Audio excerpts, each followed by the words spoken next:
नमस्कार दोस्तों, आर के फिजिकल एजुकेशन क्लासेज के यूट्यूब चैनल पर आप सभी का हार्दिक स्वागत।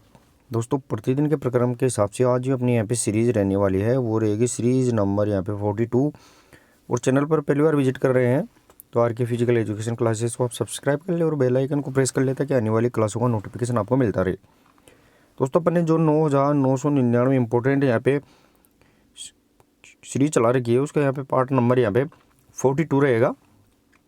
और अगर चैनल पर पहली बार विजिट कर रहे हैं चैनल को जरूर सब्सक्राइब कर लें और क्लास को एक बार सभी दोस्त लाइक और शेयर कर दें, फिर अपन यहाँ पे क्लास को आगे बढ़ाते हैं। तो सभी दोस्त अपने अपने ग्रुपों में एक बार क्लास को शेयर और लाइक कर दें। और आज जो अपनी यहाँ पे प्रश्न उत्तरी रहेगी वो यहाँ पे 42 सीरीज का देखिए दोस्तों, यहाँ पे क्वेश्चन नंबर 971 से रिलेटेड यहाँ पे रहेगा। 971 से स्टार्ट रहेगा दोस्तों। 971 देखिए दोस्तों, अपना क्वेश्चन नंबर, कुश्ती में खिलाड़ी की ड्रेस का रंग कौन सा होता है। दोस्तों, what are the colours of dress worn by wrestling, अपने को यहाँ पे बताना है कि कुश्ती के अंदर है वो अपने को यहाँ पे दोनों प्लेयर्स है उनकी यहाँ पे जो ड्रेस होती है उसका यहाँ पे कलर कौन सा रहने वाला है। और दोस्त जुड़ जाए, सभी दोस्त जुड़ जाते हैं तो आते ही शेयर और लाइक कर दे, फिर अपन क्लास को आगे तेज गति से बढ़ाते हैं। क्वेश्चन नंबर यहाँ पे 971 रहेगा दोस्तों यहाँ पे। और जो सही आंसर रहेगा दोस्तों यहाँ पे नीला और लाल यानी ब्लू एंड रेड है, वो ध्यान रखना है। कुश्ती के अंदर जो ड्रेस होती है उसका कलर रहने वाला है, एक खिलाड़ी का कौन सा रहेगा, रेड रहेगा, दूसरे खिलाड़ी का रहने वाला है वो यहाँ पे ब्लू रहने वाला है। ये दोनों अपने को यहाँ पे याद रखना है। फैक्ट भी देखे दोस्तों, यहाँ पे फैक्ट क्या दिए गए हैं, तो फैक्ट इंपॉर्टेंट दिए गए हैं दोस्तों यहाँ पे कि प्रत्येक मुकाबला कुश्ती के अंदर है वो 6 मिनट का, यानी 3-3 मिनट के दोस्तों यहाँ पे 2 बाइट होती है। ये भी अपने को यहाँ पे ध्यान रखना है, टोटल 6 मिनट का रहेगा। साथ ही में देखे दोस्तों यहाँ पे कि फ्री स्टाइल कुश्ती 1904 के सेंट लुइस ओलंपिक के अंदर शामिल हुई थी। और यहाँ पे अंतर्राष्ट्रीय जो संस्था है कुश्ती की वो ध्यान रखना है दोस्तों यहाँ पे 1912 में स्थापित हुई थी। और मेट का आकार है वो यहाँ पे कुश्ती के अंदर है वो 12x12 मीटर, और जो सेंटर सर्किल होता है वो 1 मीटर का यहाँ पे रहने वाला है। तो ये अपने को फैक्ट याद रखने हैं। मुकाबला है वो 3-3 मिनट के यहाँ पे क्या रहेंगे, 2 सेट रहेंगे।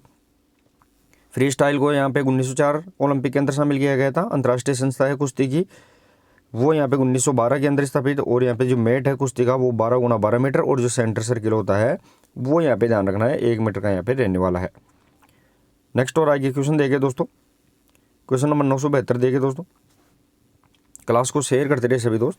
इंट्रामुरल प्रतियोगिता कौन सी होती है दोस्तों, यहाँ पे इंट्रामुरल की बात कर रहे हैं, वो प्रतियोगिता यहाँ पे कौन सी होती है वो अपने को यहाँ पे बताना है।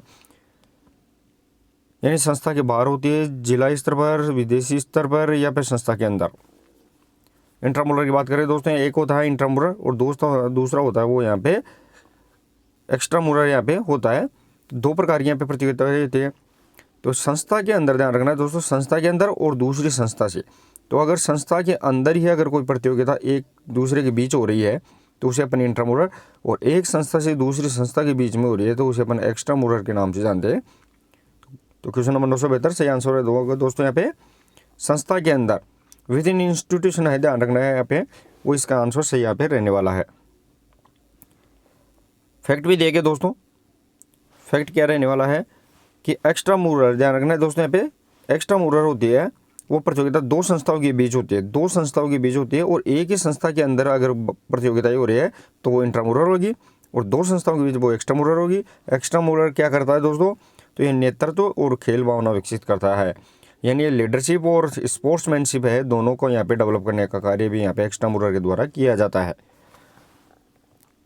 नेक्स्ट और आगे क्लास क्वेश्चन देखे दोस्तों, यहाँ पे क्वेश्चन नंबर 973 रहेगा। एकल या युगल खेलों में कौन सी प्रतियोगिता चुनी जाती है दोस्तों, यहाँ पे एकल यानी सिंगल और जो डबल्स गेम होते हैं उनके अंदर है यहाँ पे कौन सी प्रतियोगिता यहाँ पे चुनी जाती है वो अपने को यहाँ पे बताना है दोस्तों। टूर्नामेंट की बात कर रहे हैं और टूर्नामेंट के यहाँ पे 4 प्रकार होते हैं, जिसमें नॉकआउट हो गया, लीग हो गया, संयुक्त और जो चैलेंज यहाँ पे चुनौती प्रतियोगिता होती है। तो ये 4 टाइप यहाँ पे टूर्नामेंट के रहने वाले हैं। लेकिन जो इंडिविजुअल गेम होते हैं यानी सिंगल्स और या डबल्स गेम्स होते हैं उनमें अपन किस प्रकार की प्रतियोगिता को सिलेक्ट करते हैं। क्वेश्चन नंबर यहाँ पे 973 में बताना है दोस्तों, और सही आंसर होगा दोस्तों यहाँ पे जो चैलेंज प्रतियोगिता है, चुनौती प्रतियोगिता को अपन सिंगल्स और डबल्स जो गेम्स होते हैं उनके अंदर यहाँ पे शामिल किया जाता है, सेलेक्ट किया जाता है। देखिए दोस्तों यहाँ पे फैक्ट भी दिया गया है। प्रतियोगिता 4 प्रकार की होती है, वो मैंने बता ही दिया है आपको। चारों ही प्रकार जिसमें नॉकआउट, लीग, संयुक्त और यहाँ पे चैलेंज रहने वाला है। साथ ही में दोस्तों जो संयुक्त प्रतियोगिता होती है जिसे अपन कॉम्बिनेशन के नाम से जानते हैं, ये 2 प्रतियोगिताओं का सम्मिलित रूप होती है, एक लीग का और दूसरा यहाँ पे नॉकआउट का। दोनों को मिला के ध्यान रखना है, जो लीग प्लस नॉकआउट ये दोनों प्रतियोगिताओं को मिला देते हैं तो यहाँ पे कॉम्बिनेशन टूर्नामेंट यहाँ पे बन जाता है। नेक्स्ट और आगे क्वेश्चन नंबर 974 देगा दोस्तों। क्वेश्चन नंबर 974 रहेगा दोस्तों, यहाँ पे मैच हारते ही टीम बाहर हो जाती है, किस प्रतियोगिता में होता है? दोस्तों मैच हारते ही बाहर हो जाती है तो वो कौन सी प्रतियोगिता के अंदर यहाँ पे शामिल किया जाता है? राउंड रोबिन, एलिमिनेशन, कॉम्बिनेशन या चैलेंज? दोस्तों एलिमिनेशन जिसे अपन नॉकआउट के नाम से जानते हैं, नॉकआउट भी बोलते हैं इसे। राउंड रोबिन को अपन यहाँ पे लीग टूर्नामेंट के नाम से भी जानते हैं। कॉम्बिनेशन 2 प्रतियोगिताओं के सम्मिलित रूप है, संयुक्त प्रतियोगिता, और चैलेंज यहाँ पे रहने वाला है। तो मैच हार गई, एक भी मैच हारी तो टीम तुरंत प्रतियोगिता से बाहर। क्वेश्चन नंबर 974 से आंसर एलिमिनेशन इसका सही आंसर रहने वाला है, जिसे अपन नॉकआउट टूर्नामेंट के नाम से भी जानते हैं। देखिए दोस्तों फैक्ट क्या दिया गया है। फैक्ट दिया गया है कि एलिमिनेशन को नॉकआउट भी कहते हैं, और प्रकार है नॉकआउट के वो 2 प्रकार होते हैं, एक सिंगल नॉकआउट, दूसरा यहाँ पे डबल नॉकआउट। यानी नॉकआउट होती है, इस नॉकआउट के भी 2 प्रकार होते हैं, एक यहाँ पे सिंगल नॉकआउट, एक यहाँ पे डबल नॉकआउट। ये भी अपने को यहाँ पे ध्यान रखना है। नेक्स्ट और आगे क्वेश्चन देखें दोस्तों, यहाँ पे क्वेश्चन नंबर 975 रहेगा। क्वेश्चन नंबर 975 रहेगा दोस्तों, यहाँ पे पावर ऑफ 2 का संबंध किस प्रतियोगिता से है? पावर ऑफ 2 का संबंध किस प्रतियोगिता से रहेगा दोस्तों? यहाँ पे राउंड रोबिन, कॉम्बिनेशन, एलिमिनेशन या चैलेंज?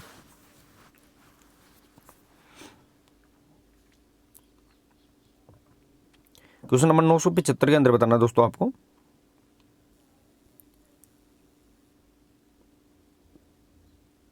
चलिए दोस्तों यहाँ पे क्वेश्चन नंबर 975 और सही आंसर रहेगा दोस्तों एलिमिनेशन। यहाँ पे सही आंसर रहेगा दोस्तों नॉकआउट, जिसे पर नॉकआउट टूर्नामेंट के नाम से जानते हैं। इसमें पावर ऑफ 2 अपन यूज करते हैं किसके लिए? तो वो यहाँ पे बाई जो राउंड होते हैं दोस्तों, यहाँ पे इस राउंड के लिए अपन नेक्स्ट पावर ऑफ 2 का इस्तेमाल यहाँ पे करते हैं। देखिए दोस्तों बाई के लिए भी करते हैं, तो एलिमिनेशन नॉकआउट रहेगा। साथ ही में दोस्तों बाई की गणना नॉकआउट प्रतियोगिता में की जाती है। जो बाई होती है, इस बाई की गणना दोस्तों यहाँ पे नॉकआउट प्रतियोगिता के अंदर यहाँ पे की जाती है, जिसे अपन नेक्स्ट पावर ऑफ 2 के यूज के आधार पर अपन क्या निकालते हैं? बाईज की संख्या यहाँ पे निकालते हैं। नेक्स्ट और आगे क्वेश्चन नंबर 976 देखे दोस्तों। ओलंपियन कमलप्रीत कौर किस खेल से संबंधित है? दोस्तों यहाँ पे ओलंपियन खिलाड़ी है कमलप्रीत कौर, ये कौन से खेल से संबंधित है वो अपने यहाँ पे बताना है। शॉर्ट पुट, डिस्कस, हैमर या जेवलिन?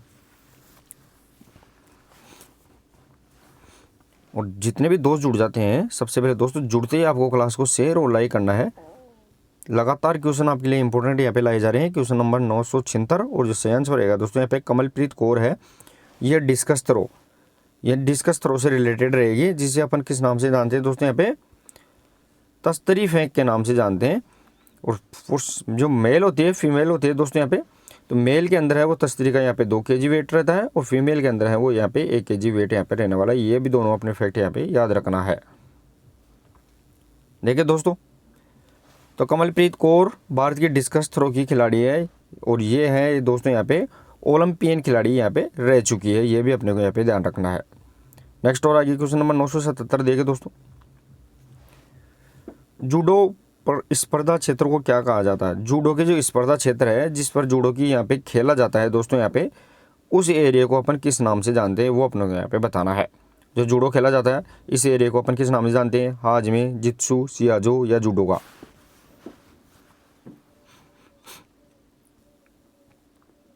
क्वेश्चन नंबर 977 के अंदर बताना दोस्तों यहाँ पे,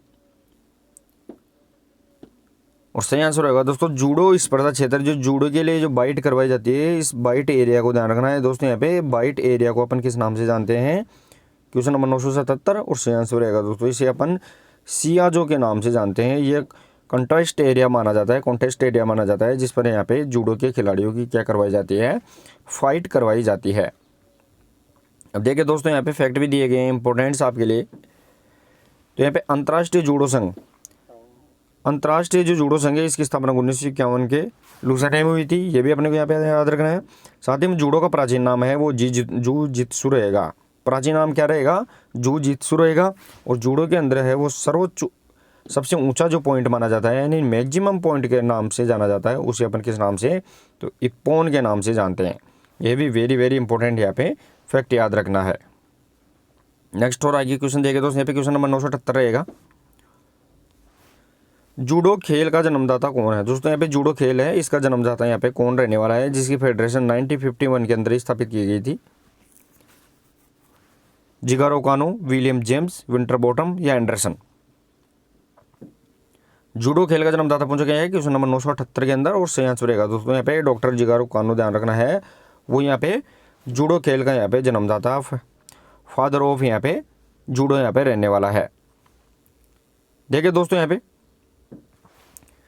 तो जिगारो कानो को 1882 में जूडो खेल की स्थापना की थी। तो यहाँ पे कब की थी? तो वो यहाँ पे 1882 के अंदर है। जूडो खेल की स्थापना किसके द्वारा?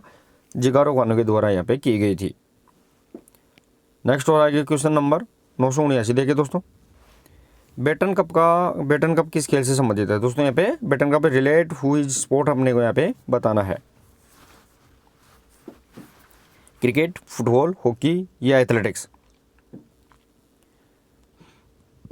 979 के अंदर बताना है दोस्तों आपको बेटन कप किस खेल से संबंधित है, और सही आंसर रहेगा दोस्तों यहाँ पे हॉकी से संबंधित यहाँ पे रिलेटेड यहाँ पे रहने वाला है। बेटन कप यहाँ पे हॉकी से रिलेटेड यहाँ पे कप होता है।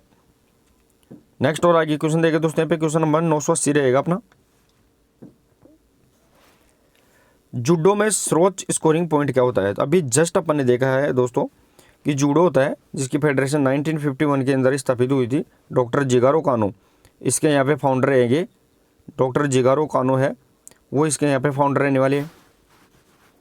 उसमें दोस्तों आपको मैंने बताया था कि इसका जो सर्वोच्च स्कोरिंग पॉइंट है वो क्या रहने वाला है। क्वेश्चन नंबर यहाँ पे 980 और सही आंसर रहेगा दोस्तों यहाँ पे जूडो में सर्वोच्च स्कोरिंग पॉइंट क्या होता है? तो वो ध्यान रखना दोस्तों, इसे अपन इप्पॉन के नाम से जानते हैं, यानी फुल पॉइंट होता है वो इप्पॉन रहने वाला है। देखिए दोस्तों यहाँ पे नेक्स्ट क्वेश्चन नंबर अपना 981 रहने वाला है। क्वेश्चन नंबर 981, अंतर्राष्ट्रीय कबड्डी महासंघ का गठन कब हुआ? दोस्तों यहाँ पे अंतर्राष्ट्रीय कबड्डी महासंघ के बारे में पूछा गया है, इसका गठन यहाँ पे कब हुआ है?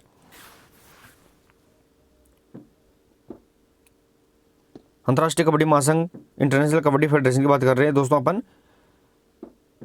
और क्वेश्चन नंबर यहाँ पे 981 का जो सही आंसर रहेगा दोस्तों यहाँ पे वो ध्यान रखना है 2004 के अंदर, सन 2004 के अंदर है दोस्तों यहाँ पे अंतर्राष्ट्रीय कबड्डी महासंघ का गठन यहाँ पे किया गया था। फैक्ट भी दिए गए दोस्तों यहाँ पे, फैक्ट क्या दिए गए हैं दोस्तों कि पुरुष मैदान है कबड्डी के अंदर वो 13/10 का होता है, और साथ ही में दोस्तों लोना होता है, उसके 2 पॉइंट यहाँ पे एक्स्ट्रा पॉइंट मिलते हैं। तो कबड्डी के अंदर जो मैदान होता है दोस्तों जिसे कोर्ट बोलते हैं, तो यह सेंटर लाइन और यहाँ पे ये टच लाइन, ये बोनस लाइन और बैक जोन होता है। तो यहाँ पे जो एरिया होता है दोस्तों यहाँ पे 13 मीटर यहाँ पे लंबा और 10 मीटर यहाँ पे क्या रहने वाला है? चौड़ा रहने वाला है। ये भी अपने को यहाँ पे ध्यान रखना है। नेक्स्ट और आगे क्वेश्चन नंबर 982 देखें दोस्तों, question number 982, world fair games के रूप में कौन सा ओलंपिक जाना जाता है? दोस्तों यहाँ पे वर्ल्ड फेयर गेम्स की बात कर रहे हैं अपन, तो वो कौन सा ओलंपिक यहाँ पे जाना जाता है इसके नाम से वो बताना है अपने को। क्वेश्चन नंबर 982 दोस्तों यहाँ पे ओलंपिक, आधुनिक ओलंपिक है वो 1896 से स्टार्ट हुए थे एथेंस ग्रीस के अंदर। प्राचीन ओलंपिक 736 ईसा पूर्व में स्टार्ट हुए थे, लेकिन हमें वर्ल्ड फेयर गेम्स के नाम से है वो कौन सा ओलंपिक जाना जाता है? क्वेश्चन नंबर 982, और जो सही आंसर रहेगा दोस्तों यहाँ पे 982 का वो ध्यान रखना है सन 1900 का जो पेरिस ओलंपिक था दोस्तों वो यहाँ पे वर्ल्ड फेयर गेम्स के नाम से जाना जाता था। जो दूसरा ओलंपिक था दोस्तों यहाँ पे, तो ये वर्ल्ड फेयर पेरिस ओलंपिक है, वर्ल्ड फेयर गेम्स के नाम से जाना जाता था। देखिए दोस्तों यहाँ पे फैक्ट क्यों दिया गया, क्या दिया गया है कि सन 1900 का जो समर ओलंपिक में पहली बार महिलाओं ने भाग लिया था। अब यहाँ पे दूसरा फैक्ट अपने को क्या दिया गया है दोस्तों यहाँ पे फेयर गेम्स के नाम से, तो वर्ल्ड फेयर गेम्स के नाम से सन 1900 का पेरिस ओलंपिक, लेकिन पेरिस ओलंपिक के अंदर ही पहली बार है दोस्तों यहाँ पे वो महिलाओं ने क्या किया था? पार्टिसिपेट यहाँ पे किया था। नेक्स्ट और आगे क्वेश्चन नंबर 983, जनवरी 2026 में 75वीं नेशनल फुट बास्केटबॉल चैंपियनशिप विजेता कौन है? दोस्तों क्वेश्चन नंबर 983 आपको बताना है और करंट से रिलेटेड क्वेश्चन है दोस्तों। एक क्वेश्चन है वो करंट से रिलेटेड क्वेश्चन है कि जनवरी 2026 में जो 75वीं नेशनल बास्केटबॉल चैंपियनशिप का विजेता यहाँ पे कौन रहने वाला है? राजस्थान, पंजाब, तमिलनाडु या फिर महाराष्ट्र। दोस्तों अपन लगातार प्रश्नोत्तरी में फेरबदल कर रहे हैं, लगातार क्वेश्चन को रिपीट के तौर पे लेते हैं, करंट अफेयर्स के क्वेश्चन भी डालते हैं, वेरी इंपॉर्टेंट क्वेश्चन अपन लगातार ला रहे हैं। क्वेश्चन नंबर 983 सही आंसर यहाँ पे जो रहेगा दोस्तों यहाँ पे तो जनवरी 2026 के अंदर जो 75वीं नेशनल बास्केटबॉल चैंपियनशिप राजस्थान इसका यहाँ पे विनर रहने वाला है। नेक्स्ट अब देखिए दोस्तों यहाँ पे फैक्ट क्या दिया गया है कि फैक्ट दिया गया है कि अंतर्राष्ट्रीय जो संस्था है बास्केटबॉल की फेडरेशन इंटरनेशनल दी बास्केटबॉल एसोसिएशन है 1932 में इसकी स्थापना की गई थी। ये भी अपने ध्यान रखना, जो कोर्ट होता है बास्केटबॉल का कोर्ट रहने वाला है दोस्तों यहाँ पे वो क्या रहेगा दोस्तों यहाँ पे 28x15 मीटर का यहाँ पे रहने वाला है। ये भी अपने को यहाँ पे दोनों फैक्ट याद रखने हैं। नेक्स्ट और आगे देखिए दोस्तों यहाँ पे क्वेश्चन नंबर रहने वाला है 984 में देखिए दोस्तों यहाँ पे 50वां ला रोड़ा इंटरनेशनल ओपन 2024 विजेता कौन है? करंट का क्वेश्चन है दोस्तों ये भी। 50वां ला रोड़ा इंटरनेशनल ओपन 2024 की बात कर रहे हैं दोस्तों, क्योंकि 2025 के अंदर यहाँ पे इसका आयोजन हुआ था और अभी तक 2026 में का 51वां संस्करण है उसका आयोजन नहीं हुआ है। तो ये करंट का क्वेश्चन आपके लिए इंपॉर्टेंट रहने वाला है। अब दोस्तों गेम्स कौन सा है? चेस से संबंधित रहेगा, चेस से संबंधित रहेगा, शतरंज से संबंधित रहेगा। क्वेश्चन नंबर 984 सही आंसर रहेगा दोस्तों। अरविंद जो चिदम्बरम है वो लारोड़ा 50वां इंटरनेशनल ओपन 2024 का यहाँ पे विनर रहने वाला है। देखिए दोस्तों फैक्ट दिया गया है कि अंतर्राष्ट्रीय जो फीडे संस्था है फेडरेशन इंटरनेशनल एसएज की बात कर रहे हैं दोस्तों अपन, वो 1924 के अंदर स्थापित हुई थी और शतरंज का जो प्राचीन नाम है दोस्तों यहाँ पे चतुरंग यहाँ पे रहने वाला है। तो ये भी अपने को यहाँ पे याद रखना है। फीडे की स्थापना यहाँ पे 1924 इसका यहाँ पे ऑप्शन रहने वाला है। नेक्स्ट और आगे देखिए दोस्तों यहाँ पे क्वेश्चन नंबर 985 के अंदर देखिए दोस्तों 985 15वीं हॉकी इंडिया सीनियर पुरुष राष्ट्रीय चैंपियनशिप 2025 का विजेता कौन है? दोस्तों ये भी करंट का क्वेश्चन है, आपको करंट से रिलेटेड फैक्ट भी आपको बहुत से याद होने चाहिए। तो दोस्तों यहाँ पे 15वीं हॉकी इंडिया सीनियर पुरुष की बात कर रही है दोस्तों, इसकी राष्ट्रीय चैंपियनशिप का विजेता कौन रहेगा? तमिलनाडु, राजस्थान, हरियाणा या फिर पंजाब। क्वेश्चन नंबर 985 सही आंसर रहेगा दोस्तों पंजाब, इसका सही आंसर रहेगा। पंजाब इसका यहाँ पे विनर रहने वाला है। 15वीं हॉकी इंडिया सीनियर पुरुष राष्ट्रीय चैंपियनशिप विनर यहाँ पे पंजाब रहेगा। अब देखिए दोस्तों यहाँ पे फैक्ट भी दिया गया है, तो विजेता है वो पंजाब है जिसने गोल्ड मेडल जीता था। साथ ही में दोस्तों यहाँ पे उप विजेता मध्य प्रदेश जिसने यहाँ पे रजत पदक, और तीसरा स्थान है वो यहाँ पे यूपी उत्तर प्रदेश यहाँ पे ब्रॉन्ज मेडल जीता था। साथ ही में दोस्तों इसका आयोजन है वो Major Dhyanchand hockey stadium Jhansi Uttar Pradesh के अंदर यहाँ पे किया गया था। तो वेरी वेरी इंपॉर्टेंट फैक्ट है वह ये आपको यहाँ पे याद रखने हैं। नेक्स्ट और आगे क्वेश्चन नंबर 986 देखे दोस्तों।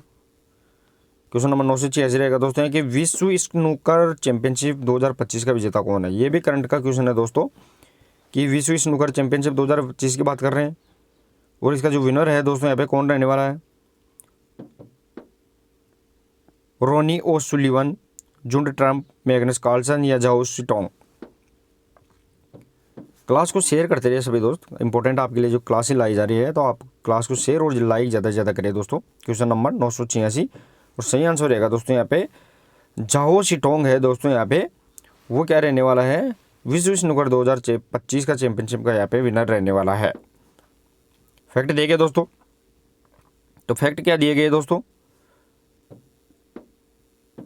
फैक्ट देखिए दोस्तों, फैक्ट इस क्वेश्चन नंबर 986 का जो फैक्ट दिया गया है दोस्तों इंपॉर्टेंट है कि विजेता तो इसका जो जाओ सिटोंग रहने वाला है, उप विजेता है दोस्तों यहाँ पे मार्क विलियम्स है और इसने यहाँ पे पॉइंट के तौर पर यहाँ पे 18-12 से अपना यहाँ पे गोल्ड मेडल जीता था। और जो कहाँ पे इनका आयोजित किया गया था तो यहाँ पे कुर्सी बल थिएटर शेफील्ड के अंदर है, वो यहाँ पे ध्यान रखना है। विश्व स्नूकर 2025 का आयोजन यहाँ पे किया गया था। नेक्स्ट और आगे क्वेश्चन नंबर 987 देखिए दोस्तों, ऊर्जा का प्रमुख सोर्स कौन सा है? दोस्तों यहाँ पे ऊर्जा का प्रमुख यहाँ पे स्रोत है वो अपने यहाँ पे बताना है। मेन सोर्स ऑफ एनर्जी की बात कर रहे हैं दोस्तों अपन, प्रोटीन, विटामिन, कार्बोहाइड्रेट या खनिज लवण।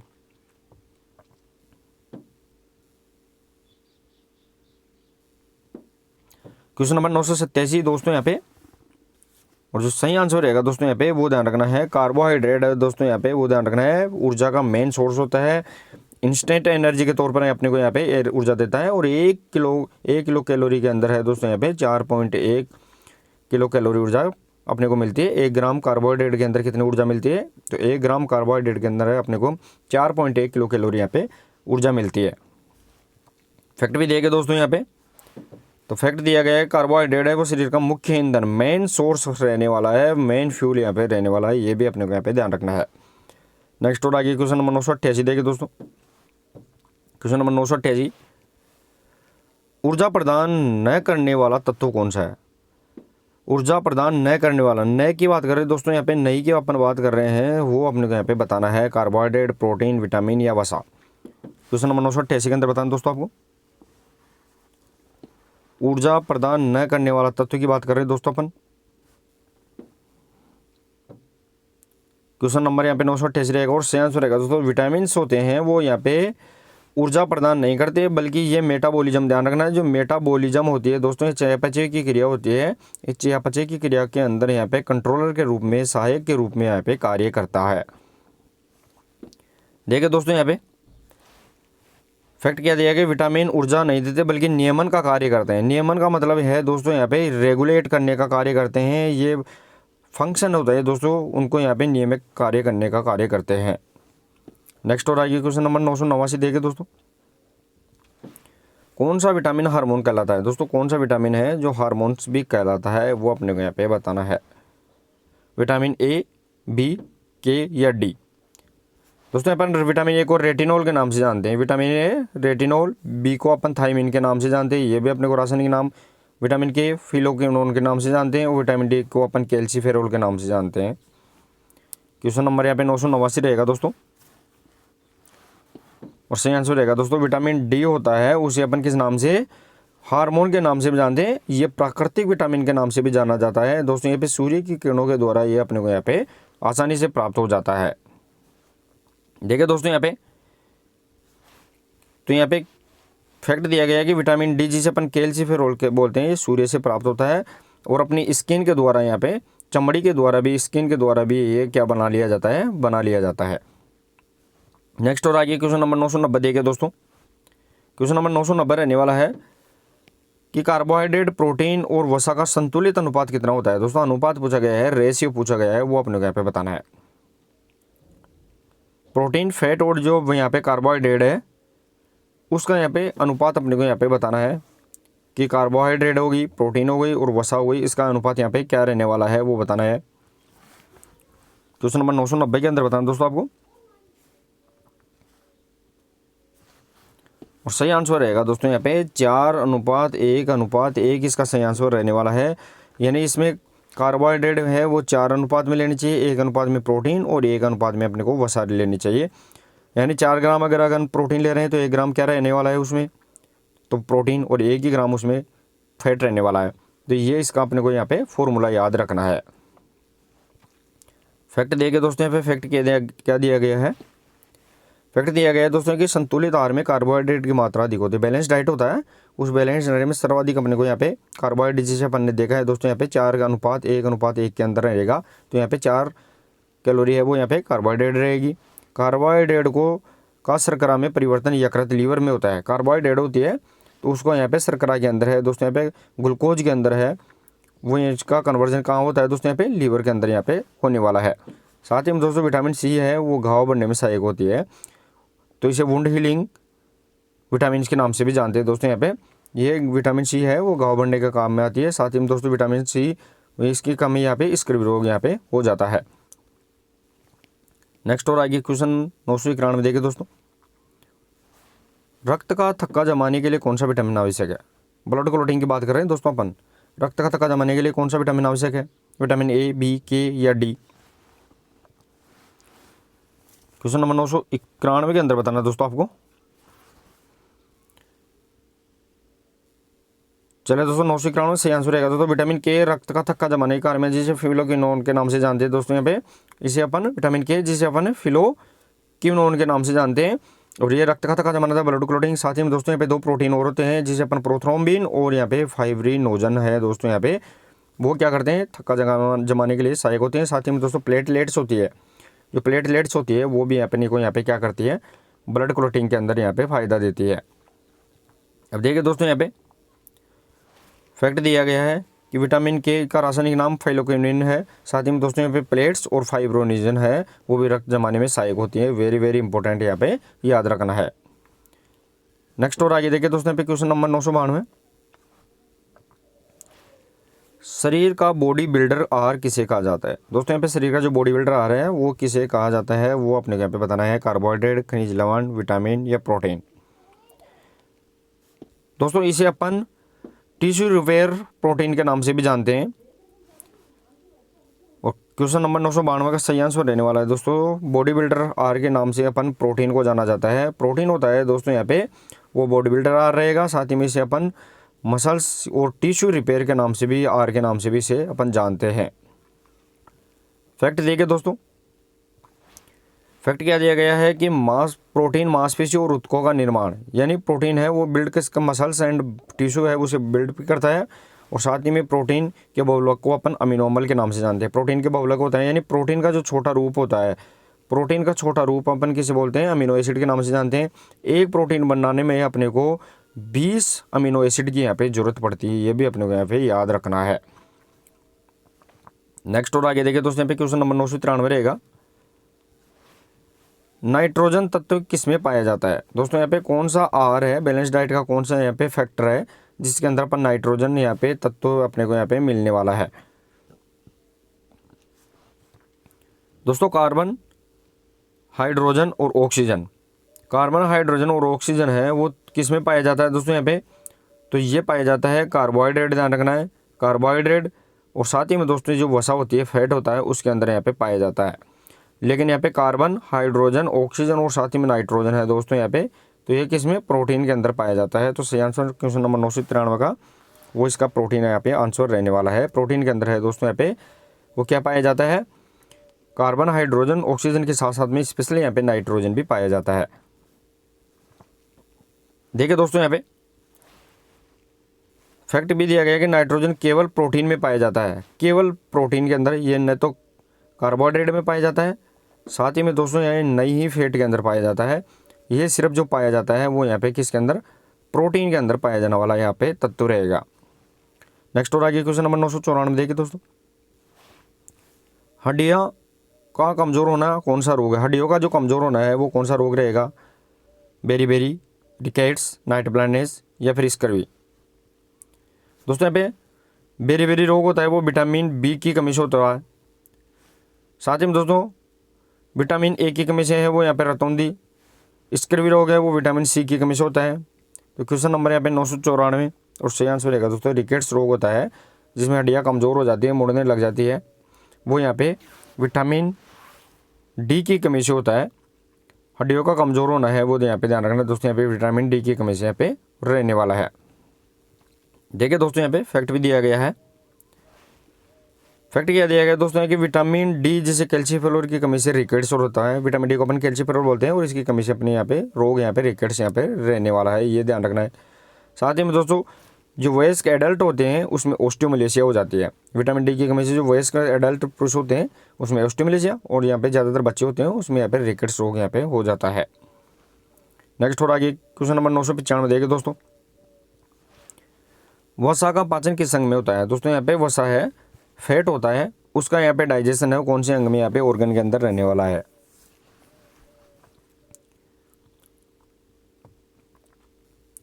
चलिए दोस्तों यहाँ पे क्वेश्चन नंबर 995 रहेगा, और जो सही आंसर रहेगा दोस्तों, जो स्मॉल इंटेस्टाइन होती है, छोटी आंत होती है, उसके अंदर यहाँ पे वसा का पाचन यहाँ पे होता है। और वसा का पाचन के लिए दोस्तों यहाँ पे कौन सा एंजाइम की जरूरत पड़ती है, तो यहाँ पे लाइपेज होता है वो वसा के पाचन के लिए, जो वसा को किसमें, फैटी एसिड और साथ ही में दोस्तों यहाँ पे ग्लिसरॉल होता है उसके अंदर यहाँ पे डिवाइड कर देता है। देखिए दोस्तों यहाँ पे फैक्ट क्या भी दिया गया है। फैक्ट क्या दिया गया है दोस्तों आपको कि वसा का जो पाचन मुख्यतः छोटी आंत में होता है, स्मॉल इंटेस्टाइन में होता है, और ये वसा का पाचन है वो लाइपेज एंजाइम आवश्यक होता है। वसा के पचाने के लिए कौन सा एंजाइम, तो लाइपेज एंजाइम यहाँ पे मुख्य सोर्स यहाँ पे रहने वाला है, जो किसके द्वारा, यहाँ पे अग्नाशय ग्रंथि हो दोस्तों यहाँ पे, जिसमें से जो 3 प्रकार के यहाँ पे एंजाइम निकलते हैं, लाइपेज, एमाइलेज और ट्रिप्सिन है, वो ध्यान रखना है दोस्तों यहाँ पे पूर्ण पाचक एंजाइम के नाम से, रस के नाम से जाने जाते हैं। नेक्स्ट और आगे क्वेश्चन नंबर 996 देखिए दोस्तों, शरीर को कुल कितने विटामिनों की आवश्यकता होती है। दोस्तों यहाँ पे शरीर है, उसको कुल कितने विटामिनों की आवश्यकता होती है, 10, 11, 12 या 13। क्वेश्चन नंबर 996 के अंदर बताना दोस्तों। क्वेश्चन नंबर 996 और से आंसर रहेगा दोस्तों, विटामिन है वो शरीर को यहाँ पे रिक्वायरमेंट है, एसेंशियल रिक्वायरमेंट है दोस्तों यहाँ पे, वो यहाँ पे 13 विटामिन इसका सही आंसर यहाँ पे रहने वाला है। फैक्ट देखिए दोस्तों, शरीर को 13 विटामिनों की आवश्यकता होती है, कुल 13 विटामिन के होते हैं, उनमें से दोस्तों यहाँ पे विटामिन बी कॉम्प्लेक्स में 8 विटामिन होते हैं। जो विटामिन बी होता है वो बी कॉम्प्लेक्स होता है, जिसमें 8 विटामिन होते हैं। साथ ही में दोस्तों विटामिन डी भी है, वो कॉम्प्लेक्स में होता है, जिसमें D1, D2, D3 और D4 है, वो भी इसके अंदर यहाँ पे कॉम्प्लेक्स के रूप में पाए जाते हैं। नेक्स्ट और आगे क्वेश्चन नंबर 997 देखिए दोस्तों,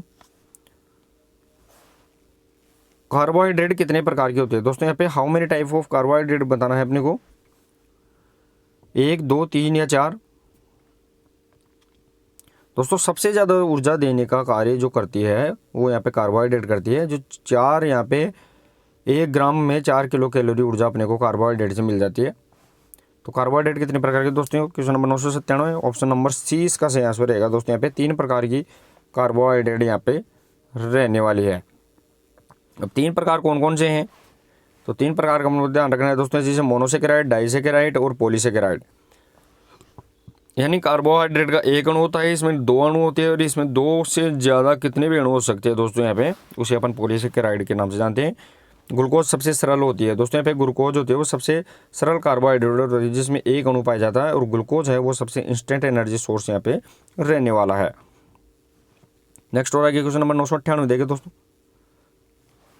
शरीर को तुरंत ऊर्जा प्रदान करने वाला तत्व कौन सा है। इंस्टेंट एनर्जी की बात करें दोस्तों अपन, जो इंस्टेंट एनर्जी है वो यहाँ पे कौन देता है शरीर को, विटामिन, प्रोटीन, कार्बोहाइड्रेट या फिर मिनरल्स। क्वेश्चन नंबर 998 और सही आंसर रहेगा दोस्तों, कार्बोहाइड्रेट है वो शरीर को इंस्टेंट एनर्जी देती है। और इसमें भी देखें तो यहाँ पे मोनोसेकेराइड होते हैं। कार्बोहाइड्रेट का कौन सा प्रकार, मोनोसेकेराइड है वो इंस्टेंट एनर्जी, जिसमें एक अणु यहाँ पे कार्बोहाइड्रेट का होता है, जैसे है वो ग्लूकोज है, तो ग्लूकोज है वो इंस्टेंट एनर्जी अपने को देता है। फैक्ट भी देखें दोस्तों यहाँ पे, तो फैक्ट दिया गया है कि ग्लूकोज तुरंत एनर्जी देता है, जो यहाँ पे मोनोसेकेराइड का यहाँ पे पार्ट रहने वाला है। कार्बोहाइड्रेट को शरीर का ईंधन कहा जाता है, कार्बोहाइड्रेट है उसको शरीर का क्या बोला जाता है, ईंधन बोला जाता है। ये भी अपने को यहाँ पे ध्यान रखना है। नेक्स्ट और आगे क्वेश्चन देखें दोस्तों, यहाँ पे क्वेश्चन नंबर 999, प्रोटीन की कमी से कौन सा रोग होता है। दोस्तों यहाँ पे प्रोटीन की कमी से पूछा गया है दोस्तों, वो बताना है, क्वाशियोरकोर, मरेसमस या उपरोक्त दोनों या ओस्टियोमलेशिया।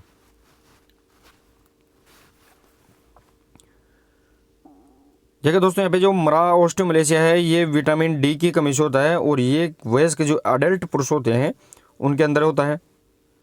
साथ ही में दोस्तों यहाँ पे प्रोटीन की कमी से क्वाशियोरकोर भी होता है और मरेसमस, दोनों प्रकार यहाँ पे क्वेश्चन नंबर 999 से ऑप्शन नंबर सी इसका सही आंसर यहाँ पे रहने वाला है। फैक्ट भी यहाँ पे दिया गया है देखिए दोस्तों, फैक्ट क्या दिया गया है कि बच्चों में है वो मरासमस, और जो प्रोटीन की कमी से है वो गंभीर रूप कमी से है वो क्वाशियोरकोर यहाँ पे हो जाता है। बच्चों के अंदर तो क्या हो जाता है, मरासमस, प्रोटीन की कमी हो जाती है तो मरासमस रोग हो जाता है। साथ ही में जो एडल्ट होते हैं उसके अंदर क्वाशियोरकोर, और वो भी प्रोटीन की गंभीर कमी से है वो क्वाशियोरकोर यहाँ पे रोग होता है। नेक्स्ट और आगे क्वेश्चन नंबर 1000 देखिए दोस्तों, विटामिन ए का रासायनिक नाम क्या है, वो अपने को यहाँ पे बताना है। विटामिन ए का रासायनिक नाम क्या रहने वाला है। दोस्तों मैंने बताया था कि विटामिन कैल्सीफेरोल है, ये विटामिन डी का रासायनिक नाम है। टोकोफेरोल है, ये विटामिन ई का रासायनिक नाम है। रेटिनोल है, ये विटामिन ए का रासायनिक नाम है। और थायमिन है, वो ये क्या है दोस्तों यहाँ पे, थायमिन कौन से विटामिन का नाम है वो भी आप मेरे को कमेंट करके बताइए। ऑप्शन नंबर यहाँ पे 1000 का जो आंसर रहेगा दोस्तों यहाँ पे विटामिन सी इसका सही आंसर रहने वाला है। ऑप्शन नंबर सी सही आंसर रहेगा। विटामिन ए का रासायनिक नाम इसी से अपन रेटिनोल के नाम से जानते हैं, और यहाँ पे विटामिन बी है उसे अपन थायमिन के नाम से जानते हैं। ये भी अपने को यहाँ पे ध्यान रखना है। फैक्ट भी देखे दोस्तों यहाँ पे, फैक्ट क्या दिए गए हैं, फैक्ट दिए गए विटामिन ए की कमी से रतौंधी नाइट ब्लाइंडनेस होता है, और इसका जो विटामिन ए का सबसे रिच सोर्स है वो यहाँ पे गाजर, हरी सब्जियाँ रहेगी। और यहाँ पे ध्यान रखना कोशिकाओं की वृद्धि में सहायक होता है, जो यहाँ पे सेल ग्रोथ होता है उसके अंदर यहाँ पे विटामिन इंपॉर्टेंट यहाँ पे रहने वाला है। तो लगभग दोस्तों यहाँ पे 30 से 35 ये क्वेश्चन थे आज के प्रश्न उत्तर में। क्लास कैसी लगी वो भी कमेंट करके बताइए। अगर अच्छी लगी तो क्लास को शेयर और लाइक जरूर करें। मिलते हैं दोस्तों नेक्स्ट इंपॉर्टेंट प्रश्न उत्तर के साथ, तब तक के लिए धन्यवाद। Thank you so much.